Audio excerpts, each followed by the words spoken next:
Kantipur economic summit 2024 सहभागी हुनुभएका सम्पूर्ण प्रबुद्ध व्यक्तित्वहरू, तपाईहरु सबैलाई म आफ्नो तर्फबाट र पार्टी नेकपा एमालेको तर्फबाट सायंकालीन अभिवादन व्यक्त गर्दै यो महत्त्वपूर्ण कार्यक्रममा आफ्नो तर्फबाट र पार्टीका तर्फबाट केही विचार र प्रतिबद्धताहरू राख्ने अनुमति चाहन्छु। सबभन्दा पहिले त अब नेपालको आर्थिक विकासका चुनौतीहरूका सन्दर्भका बारेमा धेरै चर्चा भइसकेको छ र मैले पनि केही कुराहरू तपाईहरुको बीचमा राख्नु पर्दछ भन्ने मलाई लाग्दछ। कहाँबाट थालौं भन्दाखेरि वास्तवमा नेपालका राजनीतिक दलहरू लामो समयसम्म निरङ्कुशता र तानाशाही व्यवस्थाका विरुद्धको सङ्घर्षबाट गुज्रे। 6 दशक त्यही क्रममा उनीहरूले गुजारे, जसले गर्दाखेरि नेपाली समाजको मनोविज्ञान राज्यका विरुद्धको विद्रोही मनोविज्ञानका रूपमा विकास भयो। राजनीतिक दलहरू क्रान्तिका च्याम्पियन बने। क्रान्तिलाई संस्थागत गर्ने कुराहरूमा उनीहरू सफल हुन सकेनन्। त्यस अर्थमा पछिल्लो परिवर्तन पछाडि हामीले गर्नुपर्ने जे अभिवारा हो, भूमिका हो, त्यो पुरा गर्न नसक्दा आज सामाजिक अराजकता हाम्रो राष्ट्रको जीवनको एउटा असाधारण चुनौती बन्न पुगेको छ। हरेक क्षेत्र त्यसबाट प्रभावित छ। त्यस अर्थमा म के ठान्दछु भन्दाखेरि यो अवस्थालाई बदल्ने कुराका सन्दर्भका बारेमा राजनीतिक दलहरूमा मतैक्य हुनुपर्ने आवश्यकता के हो त भन्दाखेरि अब जनतालाई राज्यका विरुद्धको विद्रोही बनाउने होइन। अहिले पनि कतिपय राजनीतिज्ञहरू व्यवस्थामाथि प्रश्न उठाएर एक प्रकारले जनमतलाई आकर्षित गर्न खोज्दै हुनुहुन्छ। त्यो जनमत एक प्रकारले भन्ने हो भने केही समयका लागि वरिपरि देखिएला, अस्थिरताको कारण बन्न सक्ला, तर समस्याको समाधान बन्न सक्दैन। त्यस अर्थमा हामीले सामाजिक अराजकताबाट मुलुकलाई जोगाउनु पर्ने आवश्यकता छ भन्ने म ठान्दछु। सामाजिक अराजकताको जगमा राष्ट्रको विकास र समृद्धि सम्भव छैन भन्ने पक्षलाई तपाईँ हामी सबैले गहिरो गरी आत्मसात गर्नु जरुरी छ भन्ने मलाई लाग्दछ। राजनीतिक परिवर्तनमा नेपालका राजनीतिक दलहरू च्याम्पियन रहे भन्ने कुरामा कुनै विमति छैन। नेपाली काङ्ग्रेसका पूर्व सभापति गिरिजाप्रसाद कोइरालाले 62-63 को आन्दोलनमा भन्दै गरेको एउटा कुरा म हरदम सम्झने गर्दछु। एउटै पुस्ताले 3वटा राजनीतिक क्रान्तिको नेतृत्व गर्यो। सँगै हिँडिरहेको म मनभित्र प्रश्न सिर्जना गर्दथे, दुनियाँमा एउटै क्रान्ति पछाडि युग बदलिन्छ, हामी 3वटा क्रान्ति गर्दा पनि युगलाई बदल्न सकिरहेका छैनौँ। सोच्ने कहाँ भन्दाखेरि यो बिन्दुबाट सोच्नु पर्दछ भन्ने मलाई लाग्दछ। त्यस अर्थमा राजनीतिक परिवर्तनमा हामी सफल रह्यौँ, युगान्तकारी परिवर्तनको नेतृत्व गर्यौँ। अब राजनीतिक परिवर्तनलाई संस्थागत गर्ने प्रक्रियामा अब हाम्रो साझा प्रतिबद्धता र कमिटमेन्टको आवश्यकता छ भन्ने मलाई लाग्दछ। त्यो मुलुकको आर्थिक सामाजिक विकास र रूपान्तरणको प्रश्न हो भन्ने कुरामा राजनीतिक दलहरू एक ठाउँमा उभिनु जरुरी छ भन्ने कुरा म राख्न चाहन्छु। समस्या के छन् भन्ने कुराका सन्दर्भमा समस्याहरू स्वाभाविक रूपमा बर्गेल्ती छन्, किनकि हामीले एक प्रकारको नीतिगत स्पष्टता प्राप्त गर्नै सकेका छैनौँ। हाम्रो बाटो के हुने भन्ने कुराको नीतिगत बहस नै गर्न सकेका छैनौँ। लोकतन्त्रमा नीतिगत बहसको विषय भनेको आम निर्वाचनका समयमा हुने गर्दछ। आम निर्वाचनका समयमा हामी आर्थिक विकासको बाटोको बारेमा बहस गर्न सक्दैनौँ। जनतालाई प्रभावित गर्नका लागि जुन कुरा सङ्घीय संसदले गर्ने नै होइन, हामी पुलपुलेसा तारजालीका कुराहरू, पोलका कुराहरू गरेर भोट माग्ने गर्दछौँ। अर्थात् हाम्रो चुनावी क्याम्पेनमा नीतिगत प्राथमिकताको विषय बन्नै सकेका छैन। त्यस अर्थमा नेपालका राजनीतिक दलहरूले अब समाजलाई कसरी डोर्याउने भन्ने खालको कुरामा हामीले आफूलाई केन्द्रित गर्नुपर्दछ भन्ने मलाई लाग्दछ। त्यो चाहिँ अब नीतिमा आधारित राजनीतिक बहस नेपाली समाजमा अगाडि बढाउनु जरुरी छ। हो, स्वाभाविक रूपमा आजको हाम्रो चुनौती भनेको राजनीतिक अस्थिरता हो भन्ने कुरामा कुनै सन्देह छैन। 34 वर्षमा हामीले 28 प्रधानमन्त्री बेहोरिसकेका छौँ। एउटा प्रधानमन्त्रीको औसत कार्यकाल 1.25 वर्ष हुन सकेका छैन। मन्त्रीहरूको कुराकानी गर्ने भने औसतमा 6 महिना पनि उनीहरूले काम गर्न पाएका छैनन्। प्रशासनिक संरचना त्यसैबाट आक्रान्त छ। त्यो ढाँचाको जुन विद्यमान अवस्था छ त्यो अवस्थामा सुधार गर्नका लागि अब कुन बाटोबाट हिँड्ने भन्ने प्रश्न महत्त्वपूर्ण प्रश्न हो। तर हामी पुराना भएन नयाँ चाहियो, पुरानाले सकेनन् अब हामी गर्दछौँ भन्ने प्रकारको मानसिकताका आधारमा अस्थिरतालाई जन्म दिइरहेका छौँ। म भन्न चाहन्छु विकसित भनिएका पुराना लोकतान्त्रिक मुलुकहरू अमेरिकामा 100औं वर्षदेखि पुरानै पार्टीभित्र नयाँ नीति पनि खोज्ने गरिन्छ, नयाँ नेतृत्व पनि खोज्ने गरिन्छ। संसदीय प्रजातन्त्रको जननी भनेको ब्रिटेनभित्र नयाँ नीति पनि पुरानै पार्टीभित्र खोजिन्छ, नयाँ नेतृत्व पनि पुरानै पार्टीभित्र खोजिन्छ। हामी कहाँ समस्या समाधानका लागि व्यवस्था नै परिवर्तन गर्ने कुराको पैरवी गर्दछौँ। हामी पार्टीहरू नै अब काम लाग्दैन भन्ने कुराको पैरवी गर्दछौँ। तीभित्रै नीतिगत सुधार र तीभित्रै नेतृत्वको विकल्पको विषय राजनीतिक स्थायित्वको आधार हो भन्ने कुरामा हामी जान सकेनौँ भने हामी राजनीतिक दुष्चक्रको निरन्तर शिकार रहन्छौँ भन्ने कुरालाई हामीले बुझ्नु जरुरी छ भन्ने मलाई लाग्दछ। आज हामी त्यसकै शिकार भइरहेका छौँ। त्यसबाट समाजलाई बाहिर निकाल्नु पर्दछ भन्ने कुरा म तपाईहरुको बीचमा राख्न चाहन्छु।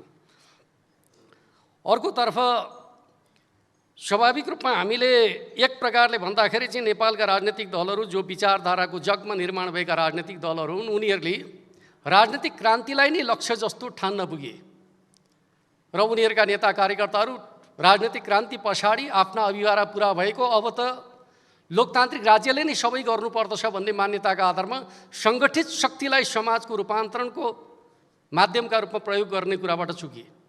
वास्तवमा भन्नुहुन्छ भने राजनीतिक परिवर्तन समाज परिवर्तनको बाटो मात्रै हो, लक्ष्य होइन। यो कुरा राजनीतिक दृष्टिकोणका हिसाबले स्पष्ट हुन नसक्दा पनि समस्या भएको छ भन्ने मलाई लाग्दछ। त्यस अर्थमा राजनीतिक दलहरूले अब आफूलाई अगाडि बढाउने खालको कुरा समाजको रूपान्तरणका लागि, समाजको विकासका लागि, अर्थतन्त्रको विकासका लागि, अर्थतन्त्रको रूपान्तरणका लागि आफ्ना कामहरूलाई केन्द्रित गर्नुपर्दछ भन्ने मलाई लाग्दछ। त्यो हिसाबले मात्रै हामी अगाडि बढ्न सक्दछौँ। हो, हाम्रो आर्थिक विकासका सन्दर्भका बारेमा केही चुनौतीहरू अवश्य छन्। सबभन्दा ठुलो चुनौती त स्वाभाविक रूपमा हाम्रो निर्वाहमुखी गुजारामुखी जुन प्रकारको अर्थतन्त्रसँग जोडिएको ठुलो जमात छ त्यो जमातलाई जबसम्म हामी आधुनिक अर्थतन्त्र निर्माणको हिस्सा बनाउन सक्दैनौँ हाम्रो विकास निर्माणको प्रक्रियाले तीव्रता प्राप्त गर्न सक्दैन। म के ठान्दछु भन्दाखेरि ग्रामीण अर्थतन्त्र मात्रै गुजारामुखी होइन, हाम्रा सहरहरू र उनीहरूको विकासको ढाँचा पनि गुजारामुखी छ। नयाँ बनेका घरहरू हेर्ने हो भने सहरमा बनेका घरहरू हेर्दाखेरि तल सटर छ, माथि आवास छ। डाउनटाउनलाई हामीले बिजनेस कम्प्लेक्सका रूपमा, व्यावसायिक क्षेत्रका रूपमा विकास गर्न सकिरहेका छैनौँ, अर्थतन्त्रलाई केन्द्रित गर्न सकिरहेका छैनौँ। हाउजिङको हाम्रो ढाँचा पनि एक प्रकारले आधुनिक अर्थतन्त्र निर्माणको ढाँचाका रूपमा विकसित हुन सकिरहेका छैन। त्यो दृष्टिकोणका आधारमा हामीले हाम्रो परम्परागत निर्वाहमुखी गुजारामुखी जुन प्रकारका आर्थिक सामाजिक प्रणालीहरू छन् ती प्रणालीहरूलाई बदल्नु जरुरी छ भन्ने कुरा म तपाईहरुका बीचमा राख्न चाहन्छु। अर्कोतर्फ हामी जो उद्योग व्यवसायतर्फ सहभागी भइरहेका छौँ, हामी आफै कर्पोरेट कल्चरद्वारा निश्चित हुन सकिरहेका छैनौँ। व्यवस्थापकीय क्षमता हामी आफैले निर्माण गर्न सकिरहेका छैनौँ। व्यवस्थापकीय क्षमताको अभावमा हामी सङ्कटमा पर्दछौँ र त्यसको जिम्मेवार हामी राज्यलाई बनाइराखेका छौँ, प्रणालीलाई बनाइराखेका छौँ। के कुराको कमी हो भन्ने कुरा हामी आफैले निजी क्षेत्र स्वयं आफैले पनि समीक्षा गर्न सकिरहेका छैनौँ। त्यस अर्थमा म के ठान्दछु भन्दाखेरि समस्या राजनीतिमा मात्रै होइन, हरेक क्षेत्रमा समस्या छन् र सुधारको प्रक्रिया हामी हरेकले आफै भित्रबाट पैदा गर्न सक्नुपर्दछ भन्ने कुरा पनि म तपाईहरुका बीचमा राख्न चाहन्छु। अर्कोतर्फ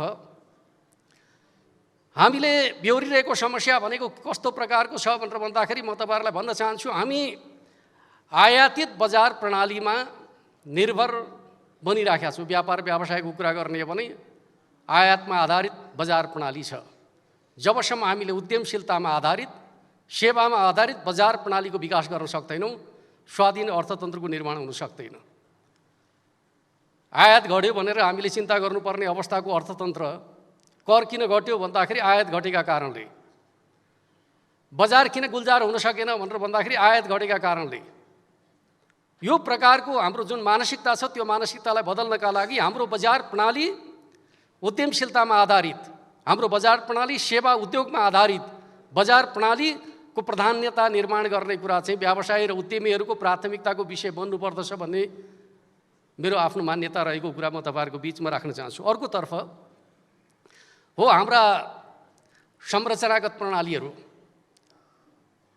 हाम्रा कानुनहरू, हाम्रा संरचनाहरू बदलिएको आर्थिक सामाजिक सम्बन्धका आधारमा अनुकूल छन् कि छैन भन्ने कोणबाट पनि हेर्नुपर्दछ। त्यो हिसाबले हेर्ने भने संरचनागत सुधारको पक्ष जुन रूपमा हामीले अगाडि बढाउनु पर्ने बढाउन सकेका छैनौँ, त्यसलाई तीव्रता दिनु जरुरी छ। कानुन स्वयं आफ्ना कामहरूका लागि जटिलता पैदा गर्ने विषय बनिरहेका छन्। एउटा कानुन अर्को कानुनसँग बाजिरहेको छ, एउटा निकाय अर्को निकायका लागि असहयोगी बनिरहेको छ। त्यो चिजलाई सुधार गर्ने कुरा अब हाम्रो सामूहिक प्रतिबद्धताको विषय बन्नुपर्दछ भन्ने खालको कुरा म तपाईँहरूका बिचमा राख्न चाहन्छु। अर्कोतर्फ भ्रष्टाचार र अपारदर्शिता हाम्रो विकासको एउटा चुनौती बन्न पुगेको छ। जबसम्म हामी भ्रष्टाचार नियन्त्रण गर्न सक्दैनौँ, पारदर्शिता कायम गर्न सक्दैनौँ, सुशासन कायम गर्न सक्दैनौँ, अर्थतन्त्रको विकासको दिशामा हामी प्रभावकारी ढङ्गले अगाडि बढ्न सक्दैनौँ भन्ने कुराको सच्चाइलाई बोध गर्नु जरुरी छ भन्ने कुरा पनि म तपाईँहरूको बिचमा राख्न चाहन्छु। त्यसै गरी हामीले ध्यान दिनुपर्ने विषय के हो त भनेर भन्दाखेरि हामीले हाम्रो अर्थतन्त्र विकासका सन्दर्भको बारेमा चर्चा गर्दाखेरि अब नेपालमा राजनीतिक अस्थिरताको एउटा पक्ष के हो त भन्दाखेरि जनमतलाई ध्रुवीकरण गर्न नसक्ने अवस्था पनि हो। अब नेपालमा धेरै राजनीतिक दलहरू होइन, बलिया राजनीतिक दलहरूको आवश्यकता छ जसले मुलुकलाई स्थायित्व दिने सामर्थ्य राखुन्। त्यस अर्थमा नीतिगत बहसको खाँचो राजनीतिक ध्रुवीकरणका लागि जरुरी छ भन्ने कुराको सच्चाइलाई हामीले आत्मसात गर्न सक्नुपर्दछ भन्ने खालको कुरा पनि म तपाईँहरूका बिचमा राख्न चाहन्छु। दुनियाँका विकसित मुलुकहरूमा दलहरूको गठबन्धनबाट राष्ट्रको समृद्धि भएको हामी कुनै इतिहास पढ्ने गर्दैनौँ। कुनै पनि देश बन्नका लागि तीनवटा विषय अपरिहार्य हुन्छ भन्ने गरिन्छ: visionary leadership, strong political party, political stability.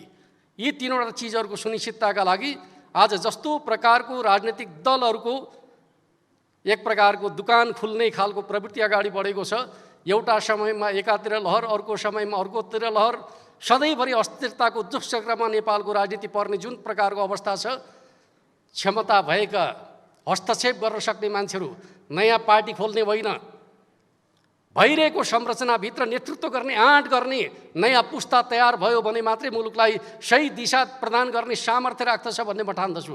त्यस अर्थमा नीतिमा आधारित राजनीतिक ध्रुवीकरण, बलिया र निर्णायक राष्ट्रिय शक्तिहरूको निर्माण नेपालको अर्थतन्त्रको विकासको जग बन्न सक्दछ भन्ने कुरा म तपाईँहरूका बिचमा राख्न चाहन्छु। हो, स्वाभाविक रूपमा नेकपा एमाले त्यो दिशातर्फ अगाडि बढ्नका लागि प्रतिबद्ध छ भन्ने कुरा म तपाईँहरूका बिचमा राख्न चाहन्छु। अर्थतन्त्रको विकासका सन्दर्भका बारेमा चर्चा गर्दाखेरि हामीले बुझ्नै पर्दछ। हाम्रो गभर्नर साहब यतै हुनुहुन्छ, राष्ट्र बैंकहरूको बैंक जस्तो बन्यो, राष्ट्रको बैंक बन्न अझै सकेका छैन। बैंकहरूको बैंकबाट राष्ट्रको बैंक बन्ने दिशातर्फ नीतिगत रूपमा नेतृत्व गर्ने कुरा आजको आवश्यकता हो भन्ने म ठान्दछु। बहस छलफल धेरै कुराहरूमा गर्न सकिन्छ। सुधारका प्रयत्नहरूका लागि राष्ट्र बैंक र त्यसको नेतृत्वलाई धन्यवाद छ। आर्थिक सङ्कटबाट जोगाएको छ, तर मुलुकको विकास र समृद्धिको आकाङ्क्षाको नेतृत्व गर्ने हिसाबले राष्ट्र बैंकहरूको बैंक भएर मात्रै पुग्दैन, सिङ्गो राष्ट्रको बैंक बन्न सक्नुपर्दछ। आर्थिक सामाजिक विकास र रूपान्तरणको योजनाको भाग बन्न सक्नुपर्दछ। वित्तीय क्षेत्रमा त्यसलाई कसरी परिचालित गर्ने भन्ने कुराको नेतृत्व गर्न सक्नुपर्दछ भन्ने कुरा म राख्न चाहन्छु। अर्कोतर्फ स्वाभाविक रूपमा हामीले मुलुकको अर्थतन्त्र विकासका सन्दर्भका बारेमा कमजोर राज्यले अर्थतन्त्रलाई बलियो बनाउन सक्दैन। अर्थतन्त्रलाई बलियो बनाउने भने राज्य बलियो हुनुपर्दछ। नागरिक र राज्यका बिचको सम्बन्धको जुन खाई छ त्यसलाई मेट्नु पर्दछ। राज्य र जनताका बिचको सम्बन्धलाई अब घनिष्ठ बनाउनु पर्दछ। राज्य बलियो हुनुपर्दछ। बलियो राज्यले निजी क्षेत्रलाई प्रोत्साहित गर्न सक्नुपर्दछ। दुरुत्साहित भएको निजी क्षेत्रले राष्ट्रको विकासको नेतृत्व गर्न सक्दैन। त्यस अर्थमा बलियो राज्य, प्रोत्साहित निजी क्षेत्र आजको आवश्यकता हो भन्ने म ठान्दछु। त्यस अर्थमा अब हामीले निजी क्षेत्रलाई प्रोत्साहन गर्न सक्ने बलियो र सक्षम राज्य, राजनीतिक स्थायित्वको प्रणाली, त्यसअनुसारका नीतिगत नेतृत्व गर्ने राजनीतिक प्रणालीको विकासका प्रश्नमा हामी केन्द्रित हुनुपर्दछ भन्ने कुरा म तपाईँहरूका बिचमा राख्न चाहन्छु। कान्तिपुर मिडिया ग्रुपले राजनीतिक दलहरूलाई उपस्थित गराएर आर्थिक विकासका सन्दर्भका बारेमा छलफल गर्ने जुन मौका दिएको छ त्यसका लागि म कान्तिपुर मिडिया ग्रुपलाई हृदयदेखि नै धन्यवाद भन्न चाहन्छु। यद्यपि अर्थ मन्त्रको तहमा हामीले छलफल गर्न सक्यौँ कि सकेनौँ। मन्त्र एउटा एक प्रकारले भन्यो भने आस्था र विश्वासको तहमा प्रकट हुन्छन् आफ्ना मान्यताहरू, जसलाई हामी मन्त्र भन्दै गर्दछौँ। त्यो तहको ढाँचामा अझै हामी पुग्न सकेका छैनौँ। बाधे बाधे जयते तत्त्वबोध भने जस्तै भविष्यमा हामी अर्थलाई मन्त्रका रूपमा बदल्ने सामर्थ्य नेपालका राजनीतिक दलहरूले राख्यौँ भने स्वाभाविक रूपमा आर्थिक विकासको प्रक्रियाले गति लिन सक्दछ। समृद्ध नेपाल, सुखी नेपालीको राष्ट्रिय आकाङ्क्षा पुरा गर्न सकिन्छ। त्यो दिशातर्फ हामी अगाडि बढ्नका लागि तपाईहरु सबैलाई अनुरोध गर्दै नेकपा एमाले त्यो दिशामा अगाडि बढ्नका लागि प्रतिबद्ध छ भन्ने कुरा जानकारी गराउँदै बिदा हुन चाहन्छु। धन्यवाद, नमस्कार।